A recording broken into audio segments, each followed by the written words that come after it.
So, schönen guten Tag, meine Damen und Herren. Ja, wir haben einen Supra. Ja, haben wir. Und man soll es kaum glauben, ich bin stolz wie Bolle auf das Auto. Und das Auto macht auch einen tierischen Spaß. Ich muss eben hier ausparken. Und es werden gerade die Fiestas abgeholt. Bitte dem Richtungspfeil folgen. Guck mal, der Gurke regelt den Verkehr. Guck mal, Herr Gurke.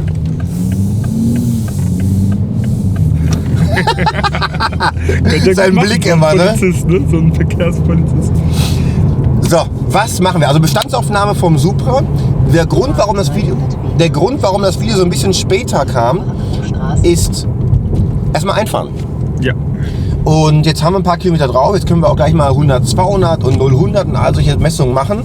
Und jetzt habe ich natürlich, und deswegen habe ich auch schon ein paar Kilometer drauf, kann euch also sagen, was ich fühle, was ich denke, was dieses Auto ausmacht und was es vor allen Dingen besonders macht.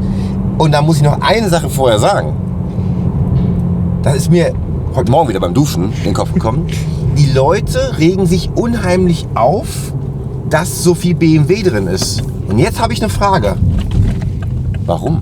Ja, das verstehe ich auch nicht. Und ich glaube, da ist der Punkt, dass die Leute, das ist einfach der Mensch. Ja. Der Mensch findet das geil. Ich habe was gemerkt. Das ist ja gar nicht passend.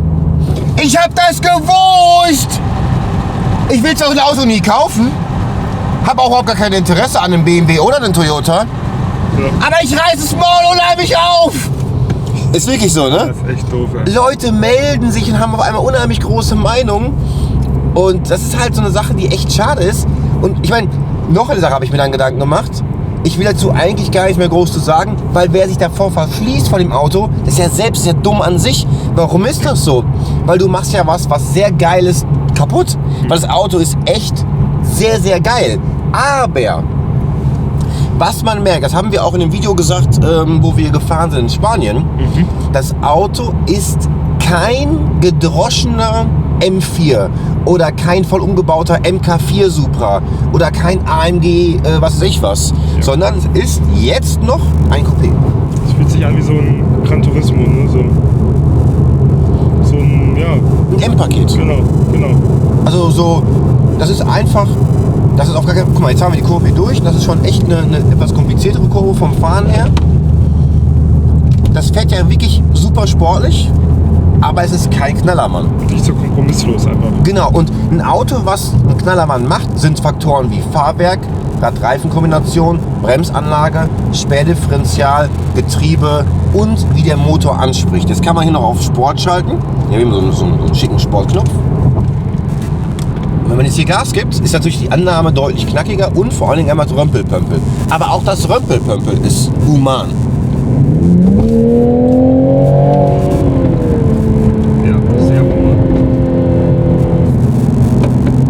Ist das ein Fehler von Toyota? Ich denke nicht. Warum? Hätten sie das nämlich gemacht, hätten die anderen Supra-Fans wieder gesagt, ja, aber der damalige Supra war ja eigentlich ein Coupé. Weil ganz ehrlich, die meisten, ich habe schon so oft gepostet, die originale MK4 war eine Lutschbirne. Ja. Ich sag's wie es ist.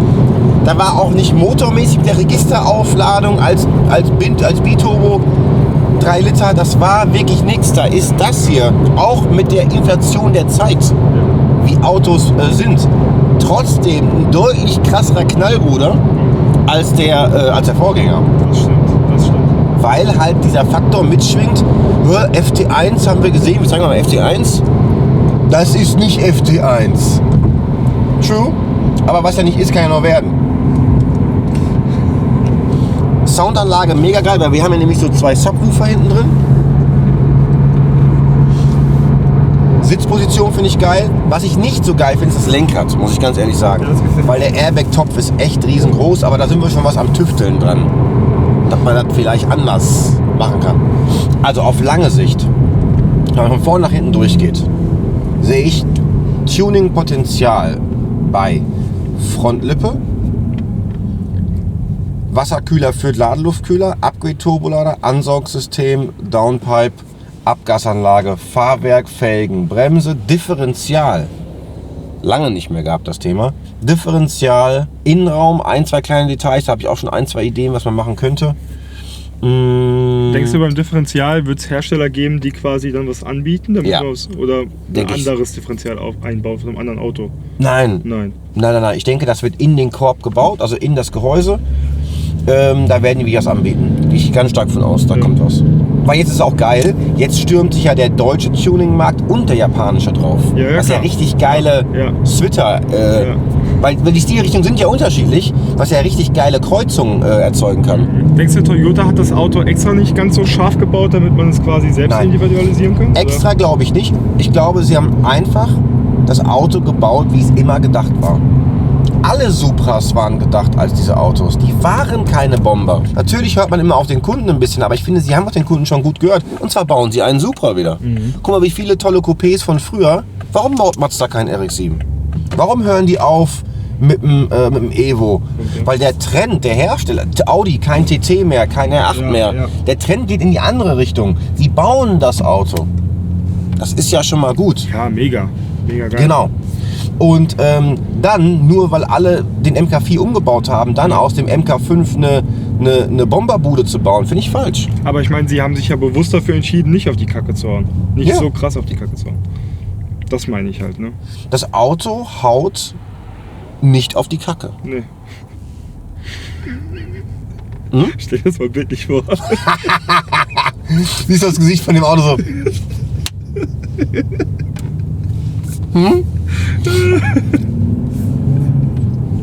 Ja.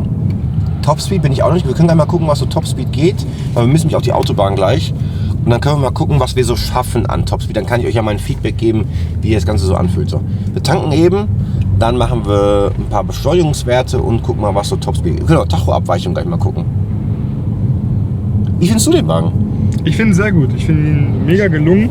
Alles, was die Leute so an negativen Sachen über das Auto auslassen, ist eigentlich für mich positiv. Das finde ich auch. Und was ganz extrem, das habe ich noch nie beim Auto erlebt. Knüsselköpfe, Leute, Freunde von mir, die kommen, ja, ich gucke mir den mal an. Und das meine ich wirklich so. Jeder, der ihn live gesehen hat, macht so, das ist aber geil. Ja. So, und am Anfang ist halt wirklich immer sehr unberechtigtes Rumheulen. Das stimmt leider. Ich sehe in dem Auto einen riesengroßen Trend und der wird sehr beliebt. Bis gleich. Also auf jeden Fall gerade getankt und dann waren da Polizisten. Sehr liebe Polizisten. Können wir mal gucken.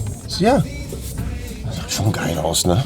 Das Auto ist halt so polarisierend und das Geile ist, ich will jetzt die Jungs nicht in die Pfanne hauen, aber die sind eigentlich gerade in der Kontrolle.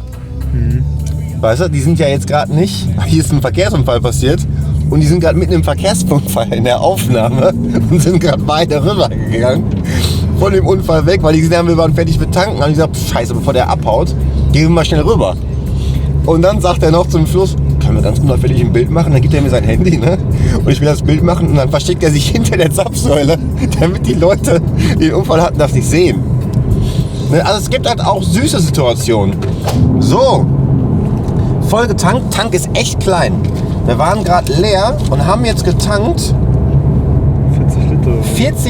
41 Liter. Krass. Das heißt, ich glaube, wenn der ganz klasse trocken ist, kriegst du hier 55 Liter rein oder sowas. Das ist nicht so viel. So, wir sind auf der Autobahn, gerade ein freies Stück. Ich weiß nicht, ob es jetzt klappt oder nicht.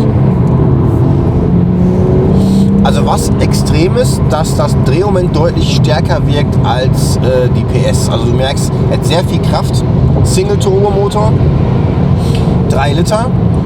B58 ist der Motorcode. Ein Motor mit sehr viel Potenzial, aber da kommen wir später nochmal zu, das kann ich schon mal versprechen.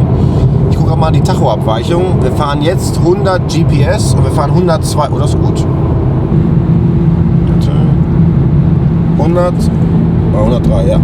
So, jetzt haben wir hier so einen Bergaufschub. Man darf nicht vergessen, Tank ist komplett knastervoll.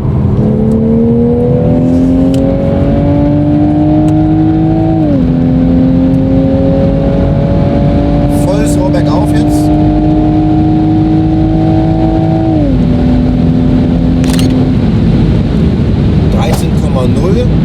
In Nicht-Sportmodus und bergauf. Somit denke ich mal gleich gerades Stück. Zum großer Unterschied. So, relativ gerade Stück, Sportmodus und Nummer 2.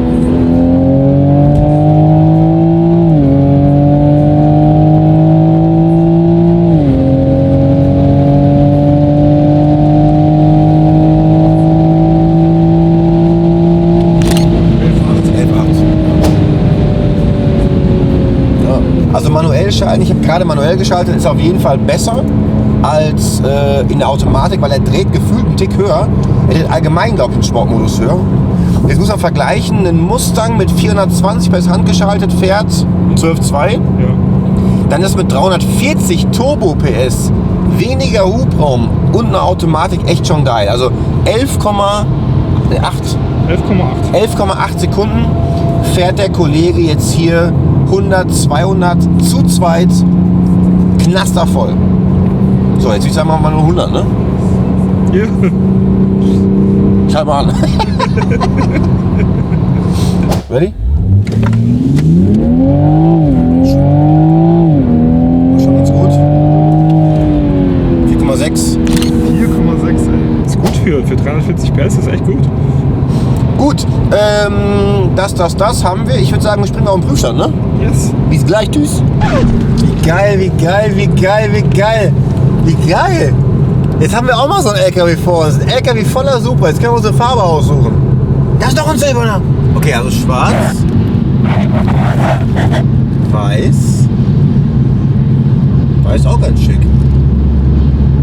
Rot. Rot wollte ich ja nicht, weil rot die Rückleuchten dann weg sind. Die finde ich so geil. Da ist noch ein silberner und vorne noch ein weißer. Ich finde Silber ganz geil eigentlich, oder? Ja, Silber so ein bisschen. Und weiß finde ich auch ganz gut. Schwarz auch ganz schön. Aber Silber steht im Auto echt gut, auch mit der Front und das Technische und so. Guck, ob ich die Front von dem Schwarzen sehen kann. Also nie komplett zugeklebt. Ne, sind offen.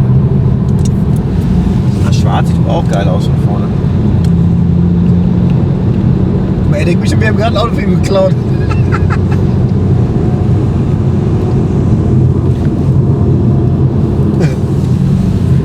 Ja, geil.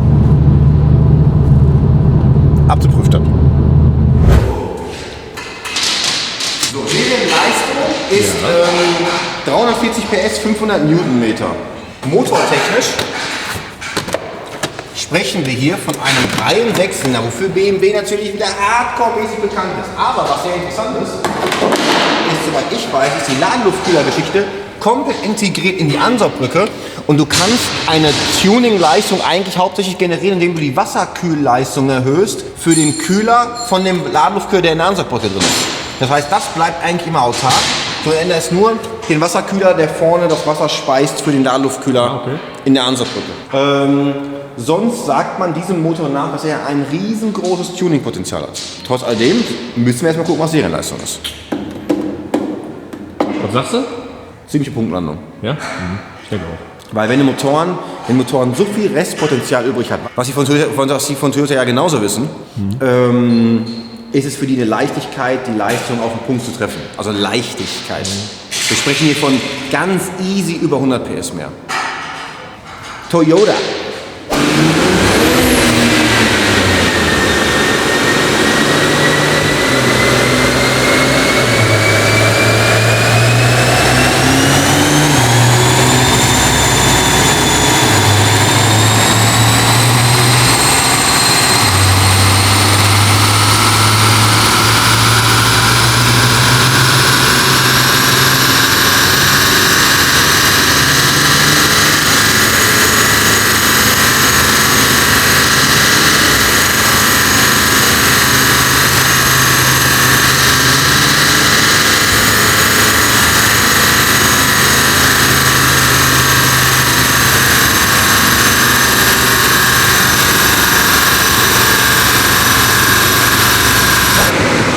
So, wir haben jetzt hier gut 30, 40 Minuten versucht, das Auto messen zu können.